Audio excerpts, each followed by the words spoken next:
Imagine living 28 years in a world just surrounded by death. Death is just everywhere, and your job is to just embrace it. That is basically what 28 Years Later was, and without further ado, let's get into my review. 6, 11, 5, 4, 17. So I just got back from seeing 28 Years Later, and I just want to start by saying I never saw 28 Days Later, and I never saw 28 Weeks Later. I kind of went in blind. A lot of people were talking about this movie, and I just wanted to experience it. And I just want to say that this movie is great as a standalone film, and it makes sense because they want to create, they have more sequels planned for this movie in particular. And yeah, I had no problems following the story. There was never a point where I was like, oh damn, I wish I had seen the first two movies. Like, I didn't really need to. You don't really need to see the first two movies to experience this one, in my opinion. Literally the first 30 seconds, they lay it all out for you. The infection happens, Britain gets isolated, and now it's 28 years later.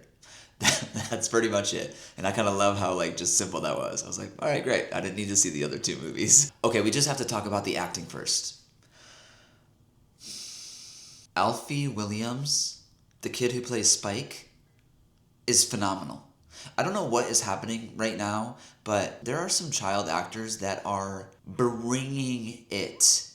They are bringing it, dude. This kid was so good in this movie. He wasn't just like a small supporting role. No, he had the film on his back. He was in pretty much every single scene. He carries the movie. You're following him the entire time, and it's a challenging role. There are peaks, there are valleys, there is comedy, there is drama, this kid knocked it out of the park. Great job. Alfie Williams, who plays Spike, is just phenomenal. Just phenomenal.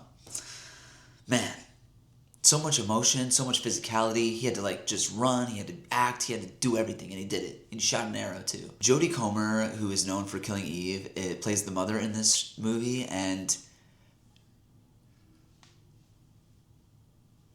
why was everyone just acting? Everyone was just acting, and I love it. Man, I think that was one of my favorite things about the movie is that I am not a scary movie fan. I do not like scary movies. I don't like being scared. I don't like jump scares.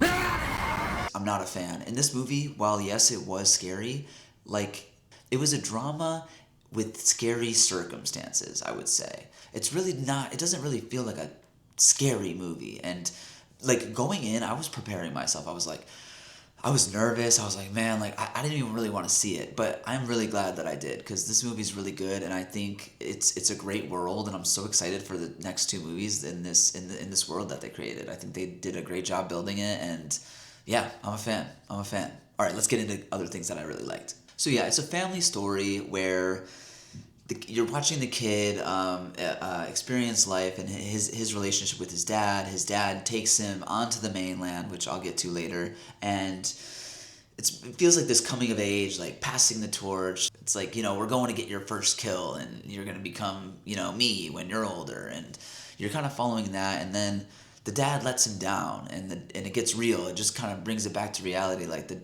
he sees his dad as clearly a hero and looks up to him, and then his dad sort of lets him down in multiple situations, and then the kid's just kind of all right, I gotta take this into my own hands. If he's not going to help save my mom, then I'm gonna have to do it.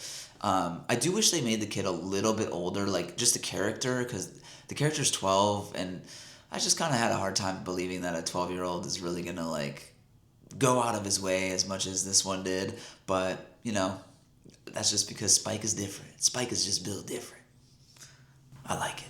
One of the biggest reasons that I absolutely loved this film is how it deals with death. And death is something that I personally am very scared of. I think it's a common fear among humans in general because of its unknownness, and it's just the way that they kind of deal with death is very beautiful in this movie. The scene where he meets the doctor, who's played by Ralph Fiennes, who is Ralph Fiennes, and he's phenomenal. He says to him, "Memento mori," which in Latin means "remember death, remember you must die," and it's so simple and true, and it like you're seeing it through the lens of this like innocent kid who isn't really that innocent because of all the death around him and the fact that he's had to kill to live. But it's really like the way that they sort of handled it so gracefully, and him having to say goodbye to his mother. I love how they played with the doctor character, like that he was surrounded by all this death and he was sort of painted as a villain, but in the end he was actually just honoring all of the dead and making this beautiful thing out of something so terrible. And yeah, it just like, yeah, he was just kind of like, yeah, we're all gonna die. Like I want it to mean something. And when he meets Spike, he's like, and Spike asks him like, what is this?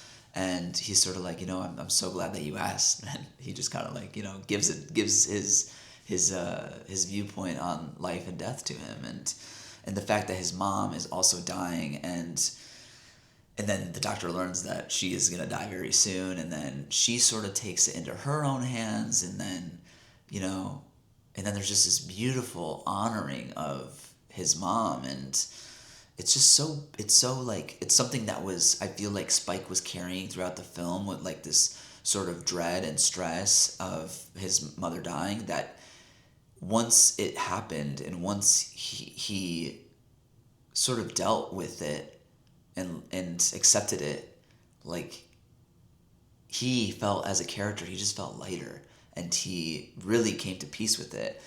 And so I don't know, man, like again, like I was going into this movie thinking that it was like just gonna be a terrifying, scary movie, that I was gonna be just like clenched up in my seat, but like it was so beautiful, and like it had like such a great message, and there was a lot of that throughout the film. And then there was also like a lot of humor. Like there wasn't a lot of humor, but when the stranded soldier got introduced, like I was like laughing out loud in the theater, man. There was some really funny bits with him showing his girlfriend on the phone, and Spike being like, oh, did she have some like allergic reaction, but she just has all this like this work done on her lips and stuff, which is just like hilarious because he doesn't know what this is. And what did he say? He was like, yeah, she looks like a girl in my village that, when she eats a certain food, she, her lips get all big and they swell up.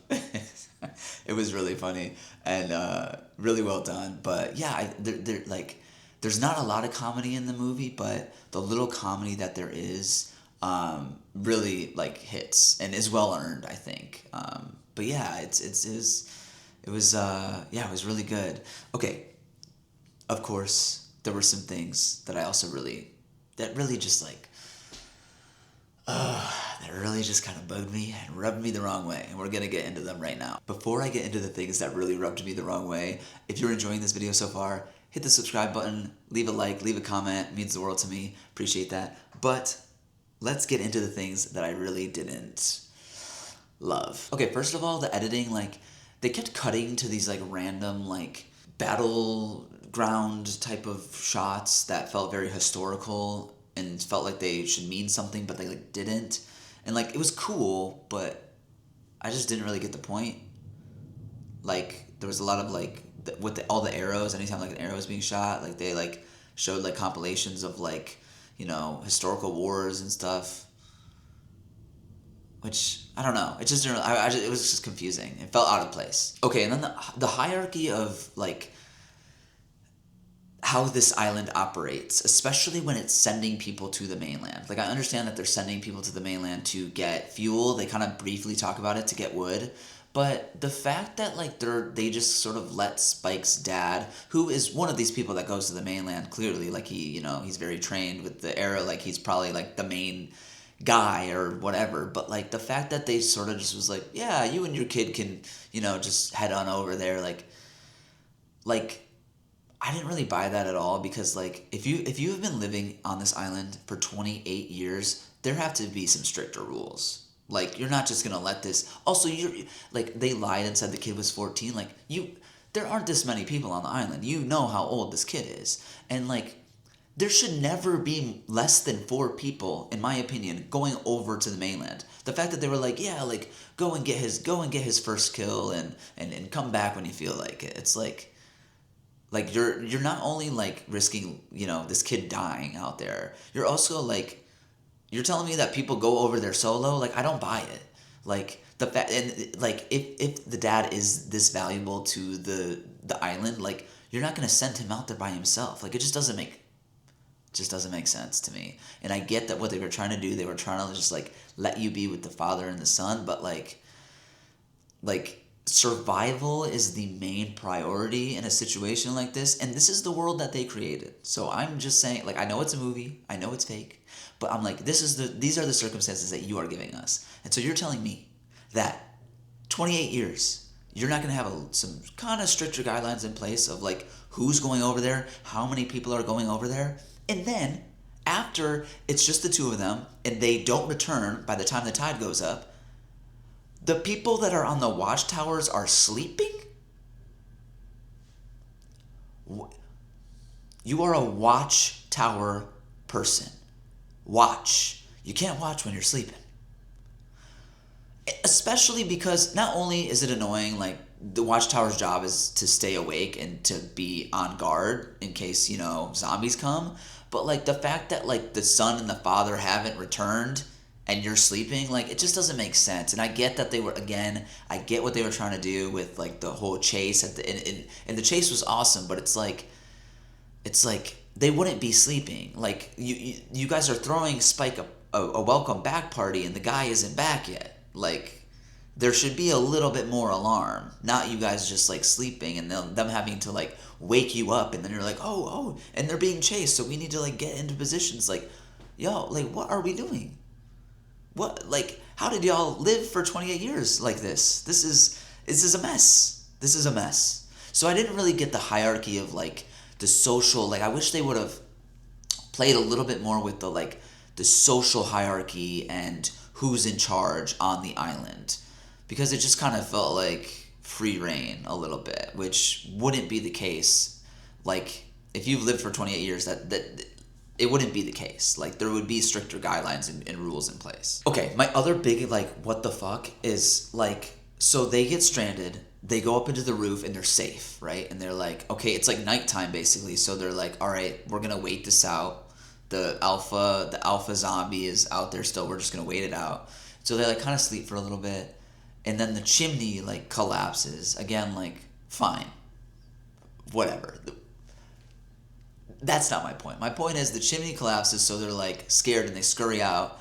But instead of like waiting for like the chimney to just like, like the house didn't fall down, like it was just the chimney.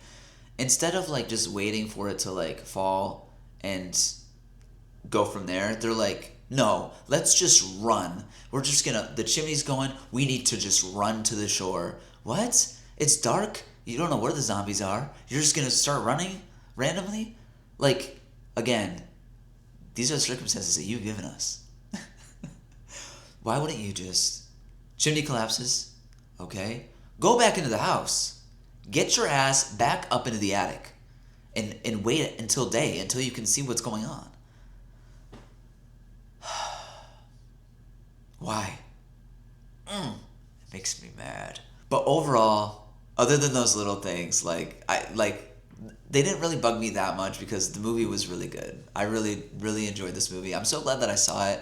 I wasn't gonna go see it. I would not have seen this movie, like, again, because it's really branded as like a scary, terrifying zombie movie, and I'm not a scary movie goer, but man, like there's just something about a story and a world, and they really set the world up, and I'm really looking forward to the second and third movie in this trilogy that they got going on, and I'm excited to see Alfie Williams, man. I'm excited to see him in this role some more. Like this kid can act, like, dude, great job, and a great job all around. All the actors in this were phenomenal, and shout out to the ensemble, everyone playing the zombies. Like y'all were scary. 28 years later, man. Great movie. I'm glad that I saw it. If you saw it, let me know what you thought in the comments. If you hated it, let me know. If you liked it, let me know. Let me know what you thought about the things that I had issues with too. Because was I alone in that? Like there were just the things that I didn't love. Like let me know in the comments. This is like my 8th take trying to do an outro, so I'm just gonna like say bye. And if you enjoyed it, if you enjoyed this video, feel free to like and subscribe. I'm going to make more content like this. And until then, I will see you in the next one. Peace.